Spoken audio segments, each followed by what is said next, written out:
Olá, galerinha, tudo bem? Mais uma aula de ética e projeto de vida. E hoje, de forma bem diferente, já feita anteriormente, eu vou falar o oitavo e ao nono ano ao mesmo tempo. Nós vamos agora nos unir aí, oitavo e nono ano, para a nossa aula. É necessário perceber o seguinte: em tempos de pandemia, nós não temos esse contato pessoal. Nós estamos fazendo distanciamento. Então, você está na sua casa, o professor está aqui, dentro do seu computador, da sua televisão, enfim, está aqui atrás da tela. E nós vamos hoje desenvolver uma aula retomando o conceito de morte, retomando o assunto que nós já trabalhamos no bimestre. É muito comum em sala de aula a gente vir caminhando no conteúdo e de repente o professor faz uma pausa, abre um parênteses e retoma algum assunto já trabalhado anteriormente. E hoje o professor preparou para vocês um texto para a gente fazer uma pequena reflexão. E o título da aula de hoje é Vida e Morte, Realidade em Movimento. Vida e Morte, Realidade em Movimento. Falar de vida e falar de morte, nós já tratamos em outras aulas, tanto o oitavo como o nono ano.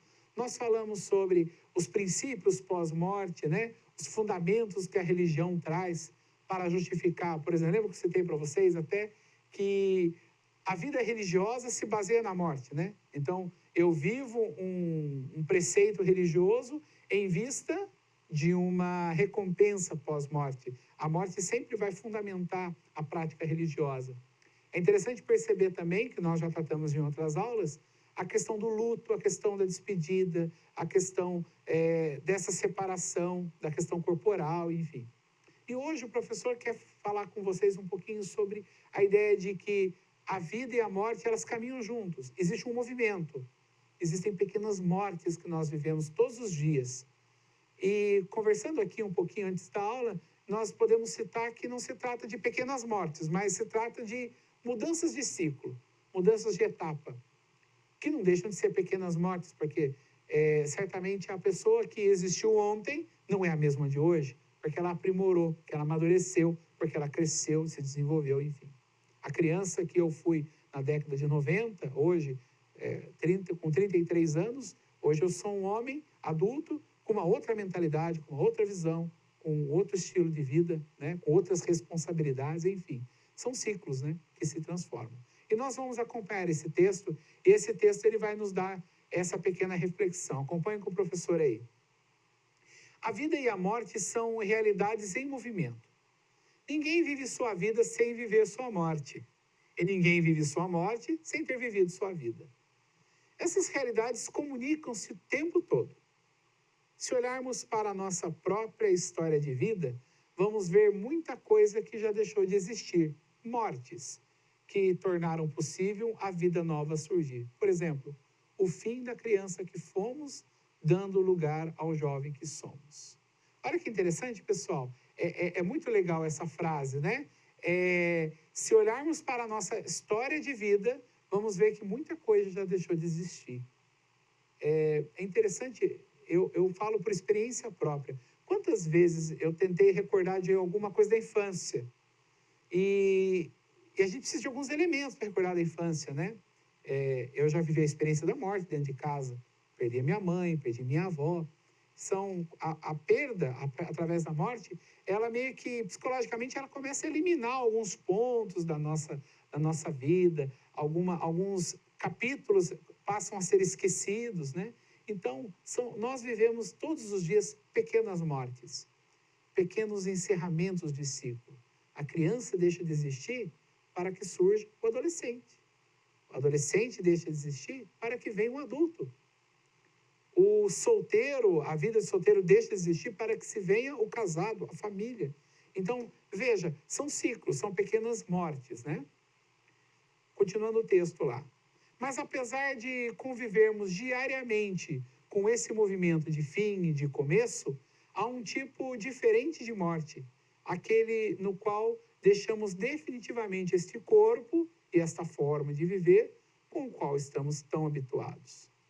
É interessante perceber que existe também, além desse conceito de fim de ciclo, existe esse conceito de morte corporal, existencial.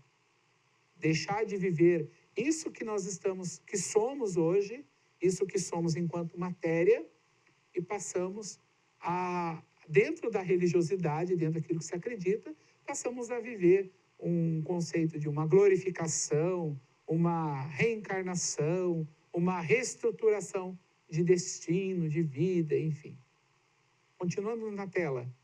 Para onde vamos, então? Essa pergunta sempre acompanhou o ser humano e encontrou resposta no universo das religiões.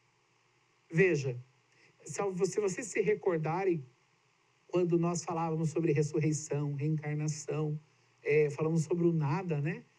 Falamos sobre essas diversas formas que a religiosidade ela enxerga o pós-vida, o pós-morte, ela meio que dá um consolo para o ser humano. O ser humano não aceita que ele tem fim. Veja, é uma luta, vamos supor, uma cirurgia plástica, por exemplo, para manter a beleza de um corpo que envelhece. O ser humano não aceita seu fim, o ser humano não aceita sua continuidade. Observe que interessante que é o peso da não existência para o ser humano. Muito se fala atualmente, por exemplo, também sobre o suicídio. O ser humano não aceita a sua condição de vida. Então busca na morte pôr um fim a uma dor, pôr um fim a um problema psicológico. Veja que interessante. As religiões do mundo organizam-se a fim de conduzir a vida de seus seguidores, conforme a crença na vida além da morte. Aquilo que o professor falou. Toda prática religiosa se fundamenta no pós-morte. A morte, ela será o quê? Ela será a recompensa de uma vida vivida, etc. e tal. As alternativas variam conforme a crença religiosa. Alguns acreditam na reencarnação, outros na ressurreição ou na ancestralidade. Mas também há os que acreditam que após a morte tudo acaba. Convém lembrar sempre que acreditar ou não em vida após a morte, possuir ou não uma crença religiosa, é um direito de cada cidadão ou cidadã, cujas escolhas devem ser respeitadas por todos, a fim de que possamos viver de tal maneira que nossas ações venham a solidificar a possibilidade de criarmos culturas de paz, condição básica para a sustentabilidade da vida no planeta.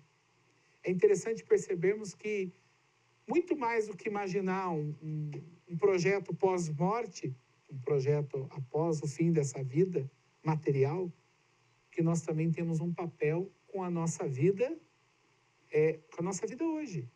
Nós temos um papel em vida, o papel de estabelecer boas relações, o papel de estabelecer o cuidado com a nossa casa comum, que é o nosso planeta, a nossa comunidade, a nossa casa, a nossa escola, a nossa família, as pessoas que amamos, enfim, tudo aquilo que somos, a morte vai por fim.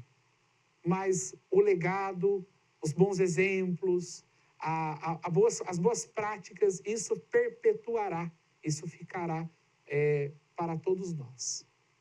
É interessante perceber o seguinte, que muito além de se preocuparmos como será o fim, nós devemos estar sempre prontos a deixar sempre um bom exemplo. E isso não é para mim, professor, isso não é para a diretora da escola, isso não é para o pai, isso é para todos, independente da idade. Todos nós temos algo a dar à nossa sociedade. Enfim, galera, foi uma alegria estar com você mais uma vez e espero que vocês estejam se cuidando nesse ambiente aí muito perigoso, vamos dizer assim, da pandemia, mas que sobressaia a vida e sobressaia a saúde. Se cuidem, até porque não podemos perder nenhum soldadinho nessa guerra. Até a próxima, galera.